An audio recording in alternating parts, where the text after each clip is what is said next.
नमस्कार, मी अपर्णाज लाईफस्टाईल आणि cooking recipes या माझ्या यूट्यूब चॅनलमध्ये अगदी मनापासून तुमचं स्वागत करते। तुमच्या मनातील सर्व चांगल्या इच्छा स्वामी माऊली पूर्ण करोत ही स्वामीचरणी प्रार्थना करते आणि आजच्या व्हिडिओला सुरुवात करते। मंडळी, नवरात्रीच्या 9 दिवसात चुकूनही आपण कोणत्या गोष्टी करायच्या नाहीत, त्याचबरोबर कोणत्या गोष्टींचे पालन करावे व कोणत्या गोष्टी टाळाव्यात याविषयी आपण आजच्या व्हिडिओमध्ये माहितीही जाणून घेणार आहोत। तर नवरात्रीच्या या 9 दिवसात काही नियमांचं व संयमाचं पालन करणे अत्यंत महत्त्वाचं मानलं जातं। नवरात्रीत जो कोणी माता दुर्गा देवीची मनोभावे पूजा करतो त्याच्या जीवनात सुख, शांती, समृद्धी ही कायम राहते। तर अशी कोणती कामे आहेत की जी आपण नवरात्रीमध्ये टाळायची आहेत?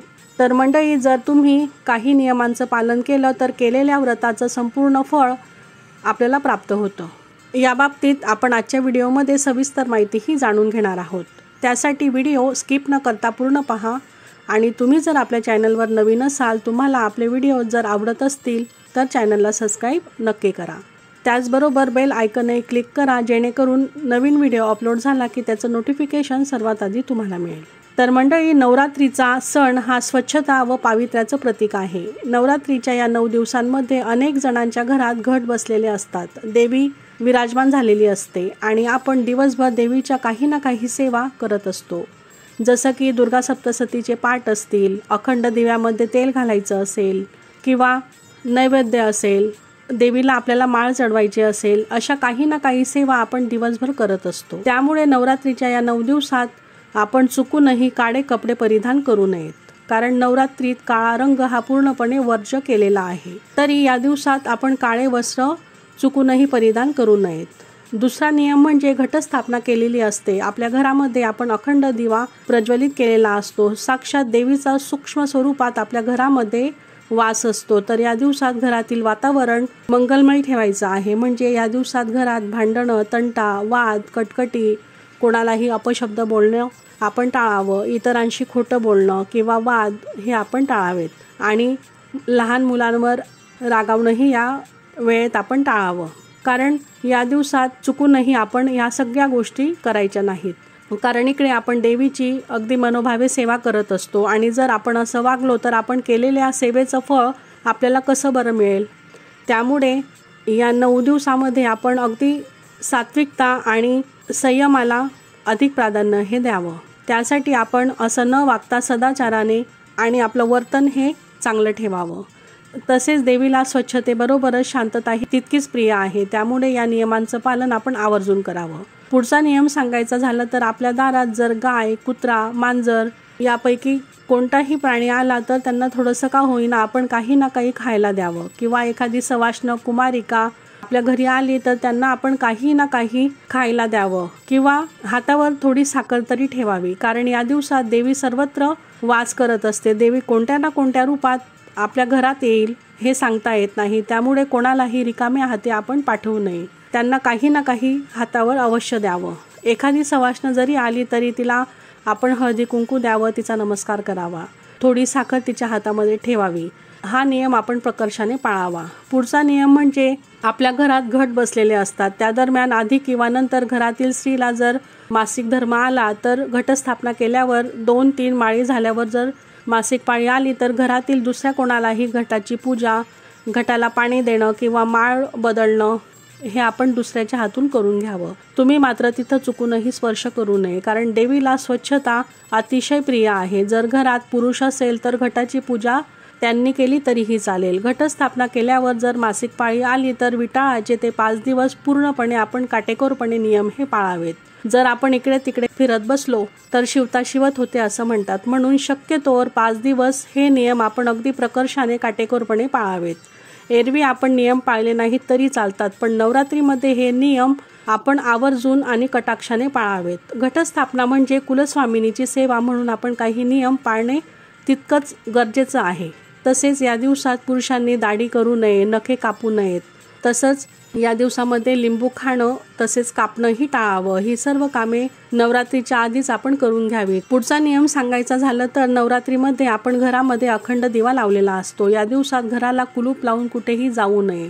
कोणाला जर अगदी इमर्जन्सी असेल किंवा अगदी अर्जंट काही कामानिमित्त जावं लागलं तर एकतरी सदस्य घरी असावा, कारण आपण अखंड ज्योत लावलेली असते ती मालवू नये म्हणून विशेष काळजी आपण घेत असतो। आणि जर जॉबसाठी म्हणा किंवा काही तुमचं महत्त्वाचं काम असेल तर सकाळीच दिव्यामध्ये आवश्यक तेवढं तेल आपण टाकावं आणि वात पण थोडी मोठी करून मग आपण त्या कामासाठी जावं। संध्याकाळी घरी आल्यावर स्वच्छ हातपाय धुवून मगच आपण दिव्याला स्पर्श करावा किंवा त्यामध्ये तेल घालावं आणि काजळी वगैरे काढून मग आपण दिवा व्यवस्थित करून घ्यावा। पुढचा नियम सांगायचा झाला तर ज्यांनी नवरात्रीमध्ये उपवास केले असतील त्यांनी दिवसा झोपणं टाळावं। गादीवर न झोपता जमिनीवर झोपावं। जमिनीवर झोपता येत नसेल तर चटई घ्यावी, पण या दिवसात गादी पलंग या गोष्टी टाळाव्यात। तसेच या 9 दिवसात चामड्याच्या वस्तू आपण वापरू नयेत, मग ते चप्पल असो, बूट असेल किंवा पर्स, बेल्ट, कोणतीही वस्तू आपण वापरू नये। उपवास करणाऱ्या व्यक्तीने आपल्या वागण्यात क्षमा, उदारता, उत्साह आणावा। वासना, क्रोध, लोभ आणि आसक्तीपासून दूर राहावं। उपवास करणाऱ्या व्यक्तीने खोटे बोलणे टाळावे, त्याचे अनुसरण करावे, मनाला संयमात ठेवावे। पुढचा नियम सांगायचा झाला तर धूम्रपान, मद्यपान, मांसाहार पूर्णपणे अगदी प्रकर्षाने टाळावा। एखाद्याचा उपवास असो किंवा नसो या गोष्टी प्रकर्षाने आपण नवरात्रीच्या दिवसामध्ये आवर्जून पाळायच्या आहेत। तसेच मांसाहार पूर्णपणे बंद ठेवावा।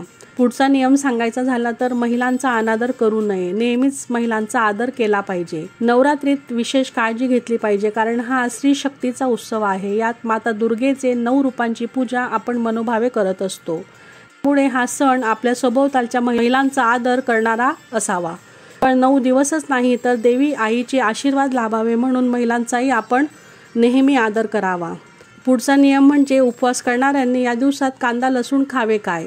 खरं तर काही पौराणिक धार्मिक ग्रंथांमध्ये कांदा लसूणचे सेवन करण्याला तामसी आहार म्हटलं गेलेलं आहे, पण सात्विक व पचनाला हलका असा आहार आपण शक्यतोवर या कालावधीमध्ये घ्यावा। म्हणजे काही तामसी पदार्थ न खाता आपल्याला सेवा करायची आहे। त्यामुळे जेवढे आपल्याला नियम पाळता येतील तेवढे आपण काटेकोरपणे पाळावेत। तसेच धान्यांचा नैवेद्यही दाखवू नये असं सांगितलं जातं। तुम्ही फळांचा नैवेद्य दाखवू शकतात, खीर, मिठाई, पेढे अशा पदार्थांचा नैवेद्य तुम्ही दाखवू शकतात। तसंच ब्रह्मचर्यही पाळले पाहिजे। त्याचबरोबर मासिक धर्म आला तर काटेकोरपणे नियम आपण पाळावेत, कारण नवरात्रीच्या पूजेत सेवेत सात्विकता व पावित्र्य राखले गेले पाहिजे याची काळजी आपण पुरेपूर घ्यावी। तसेच नवरात्रीमध्ये आपण जो घट बसवतो तो 9-10 दिवस चुकूनही हलवायचा नाही। तसेच अखंड दिवा सुद्धा आपण हलवायचा नाही। त्याचबरोबर देवीचे टाक, मूर्ती आपण विड्याच्या पानावर ठेवलेली असते। नवरात्रीच्या पहिल्या दिवशी देवांची स्वच्छ आंघोळ करून आपण पंचोपचारे पूजा केल्यानंतर विड्याच्या पानावर आपण देव ठेवत असतो। तर नंतर दसऱ्याच्या दिवशी त्यांना आपण आंघोळ घालायची आहे। मात्र मधले दिवस त्यांना चुकूनही आपण हलवायचं नाही, कारण देव हे 9 दिवस घटी बसलेत असं म्हटलं जातं। व कळसावर ठेवलेलं नारळ दसऱ्याच्या दिवशी आपण फोडावा व प्रसाद सर्वांना वाटावा। तसेच घटात टाकलेल्या धान्याला आपण जे पाणी टाकतो तेही योग्य प्रमाणात घालावं। जास्त पाणी घातले तर त्याला बुरशी व वास येऊ शकतो, म्हणून काळजी ही आपण घ्यावी। जेवढे चांगले धान्य उगवेल तेवढे आपल्या घरात सुख समृद्धी भरभराट ही होत असते।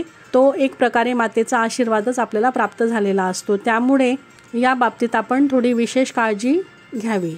पुढचा नियम सांगायचा झाला तर कन्यापूजनाला मोठ्या मुलींना न बोलावता 1 ते 7 किंवा 1 ते 9 वर्षाच्या लहान मुलींनाच आपण बोलवावं। ज्यांना मासिक धर्म चालू झालेला नसेल अशाच मुलींना आपण कन्यापूजनाला बसवावं आणि पूजन करावं।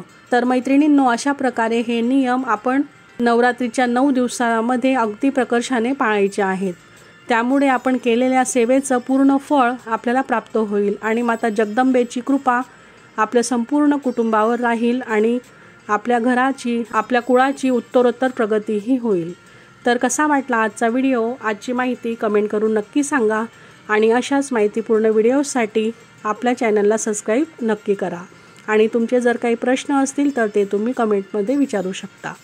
श्री स्वामी समर्थ।